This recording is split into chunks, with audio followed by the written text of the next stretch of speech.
Fanáticos y fanáticas de IARGE, ¿cómo están? Espero que muy bien. Soy Constanza y en este video voy a hacer una reseña de lo más importante que ocurrió en el capítulo 46. Y comenzamos con Ilgaz y con Eren, que estaban en la escena del crimen y que se dan cuenta que tanto Jinar como sus tres amigas habían tenido algo que ver con la muerte de Serdar. Por otra parte tenemos a Jaylin, que acorrala a su mamá y a su familia y les exige una respuesta, está cansada de las mentiras y quiere que le cuenten la verdad. Y acá resulta ser que el clan, liderado por el abuelito, tenía un plan B. Y entonces deciden confesar, por supuesto todos se habían aprendido el mismo versito, habían acordado una versión de los hechos en el caso de que los primeros intentos de Merdan de tapar todo no resultaran. ¿Y cuál es esta versión? El primero en declarar es Jinar.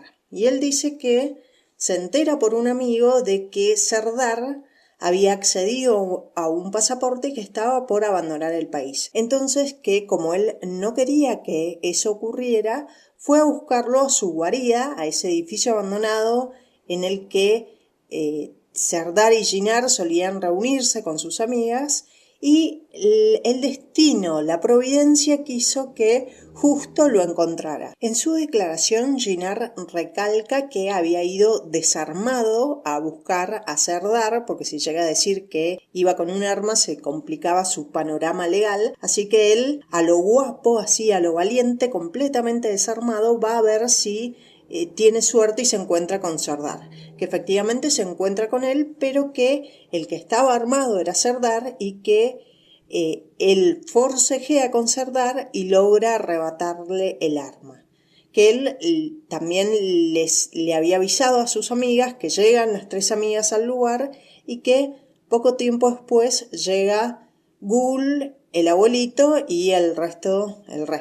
¿Qué sucede después? Parla, en un ataque de rabia, golpea a Serdar y acá Serdar aprovecha para arrebatarle el arma a Jinar. Entonces, el que vuelve a estar al mando de la situación es Serdar, porque ahora tenía el arma nuevamente, y que, se produce una confusión muy grande ahí. En esa confusión Serdar le dispara a Osman y que la que aparece al rescate es Gul. Gul al rescate, cual superhéroe, agarra una pala y derriba a Serdar dándole un palazo en la cabeza. Pero que este golpe no lo había dejado inconsciente ni mucho menos, sino que simplemente Serdar trastabilla y que lo que hace es empujar a Gul contra la pared y la que queda bastante mal es Gul. Y en medio de toda esta confusión, lo que hace Serdar es agarrar a Parla como rehén para poder salir del edificio sin que lo lincharan el resto del grupo, porque eran muchos contra él. Y acá todos los integrantes del clan coinciden en que Serdar, cuando había logrado salir del edificio, había soltado a Parla y que había huido. Y que ellos no sabían qué había pasado con él después, que la última vez que lo habían visto estaba vivito, coleando y sanito, y que no tenían idea cómo había muerto y que si había muerto en otro lugar, lo habían asesinado en otro lugar, pero que ellos no sabían absolutamente nada. Esto provoca un cambio en el caso porque en realidad Ilgaz renuncia a este caso y queda en manos de Pars, mientras que Jaylin, como Ilgaz había renunciado al caso, puede asumir el papel de abogada defensora de toda su familia, de todos los miembros del clan. Ilgaz cree esta versión. Por la cara nos damos cuenta que no, él escucha todas las declaraciones y su cara grita manga de mentirosos, sabe que hay algo que no cierra y además se enoja muchísimo con Jinar. Creo que por primera vez lo vemos gritar bastante a Ilgaz y Jinar está calladito, mudito obviamente, porque sabe que su hermano tiene razón. Por otro lado, Metin se entera de que nuevamente su hijo estaba metido en un lío y que esta vez tenía como socio al abuelito, así que casi le da un infarto. Y acá una mención aparte merecen las caras de Metin. Qué buen actor realmente este hombre que interpreta a Metin, porque es tan expresivo con sus caras que es un placer ver sus reacciones. Ahora pasamos a Yekta. A Yekta le aparece un retoño perdido, su nombre es Omer, tiene 29 años, es abogado y es hijo de una ex secretaria de Yekta. Y por lo poco que hemos visto de él, me intuyo que va a ser un digno sucesor de Ricitos. A Zorrin no se le despierta el instinto paternal para nada, no quiere saber nada con este hijito perdido que le trae el destino. Pero la Chin, que tiene el síndrome de nido vacío y que quiere ocuparlo a como dé lugar, lo obliga a hacerse un ADN. No sabemos cuál es el resultado de este ADN, pero seguramente Omer sea hijo de Yekta. Por otra parte, se produce un encuentro entre Mardan y Yekta. El abuelito se entera de que había sido Yekta el que había desenterrado el fiambre que él se había ocupado de enterrar, el fiambre de Sardar, y lo va a enfrentar. Y le dice, le da una advertencia, le dice que no se meta con su familia porque lo va a lamentar. Siguiendo con Mardan, Metin se entera finalmente de que Gorkhan es el hijo adoptivo de Mardan y se enoja muchísimo, no por el niño, sino porque se da cuenta de que su padre le había mentido una vez más y lo echa de la casa.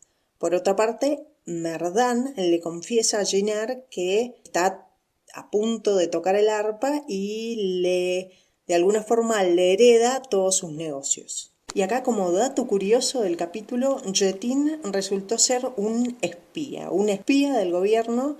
No era nada de lo que habíamos pensado, no era nada oscuro, no tenía nada que ver con Haluk, sino que resulta ser un espía. Y creo, esto es una hipótesis mía, que en el futuro puede convertirse en un aliado o de Ilgaz o de Jailin.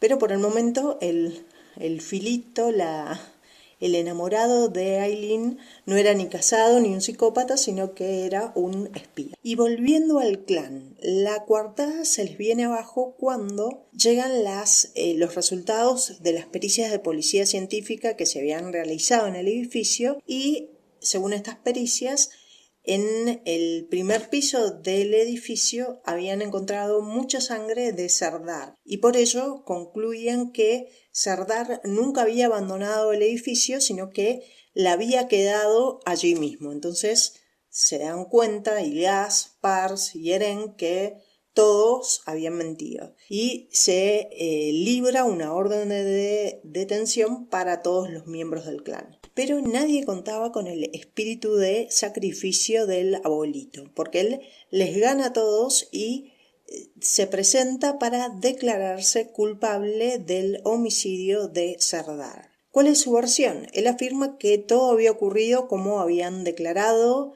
los otros miembros del clan, pero que cuando ellos se fueron, él, Mardan, decidió regresar al edificio para ver si encontraba a Sardar y acá nuevamente la providencia lo ayuda porque se encuentra con Sardar que milagrosamente había regresado al lugar del que había huido y ahí se produce un forcejeo hasta que Mardan agarra un pedazo de concreto y golpea a Sardar en la cabeza y producto de este golpe Sardar muere. Y como el abuelito es un hombre práctico, como ya no había nada que hacer porque Sardar se nos había ido, decide darle un emotivo velorio o un emotivo entierro en el basurero.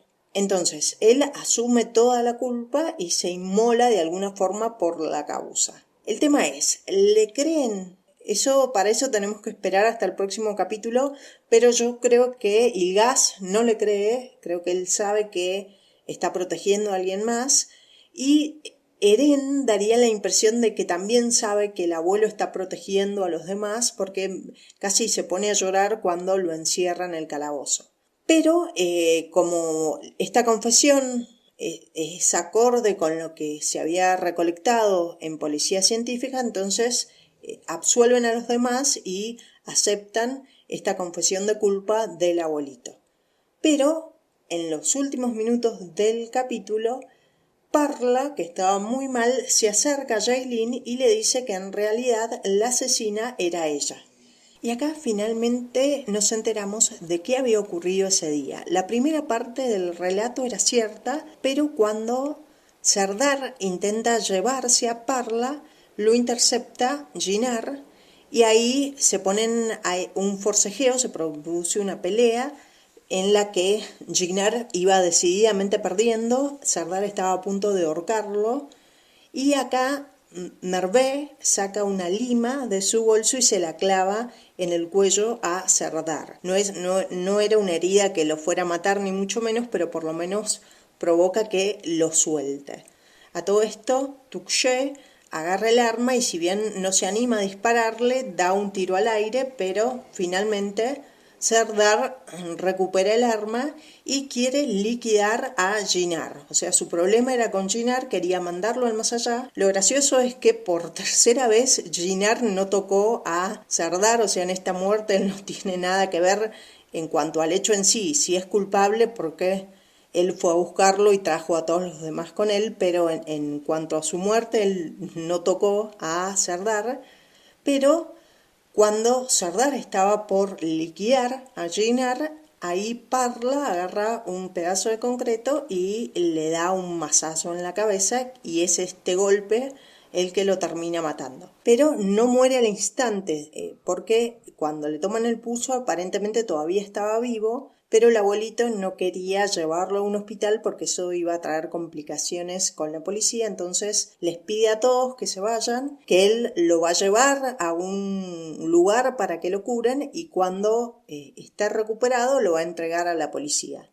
¿Y qué pasó? ¿Por qué no sobrevivió Serdar? Aparentemente cuando el abuelo se queda solo con Serdar, Serdar ya se había ido al más allá y lo único que le queda es ir a darle cristiana sepultura en el basurero. Bueno, y acá se plantea nuevamente la duda. ¿Qué va a hacer Jailin? ¿Le va a contar Ilgaz? ¿Le va a mentir una vez más? ¿O qué va a hacer Ilgaz? Si Ilgaz, que desconfía un poco de lo que escuchó, va a seguir investigando o va a tomar como cierta la versión del abuelo. Chicas, hasta acá la reseña de hoy. Si les gustó el video, regálenme un like y suscríbanse al canal. Muchísimas gracias por escuchar, les mando un abrazo grande y nos estaremos reencontrando en el próximo video.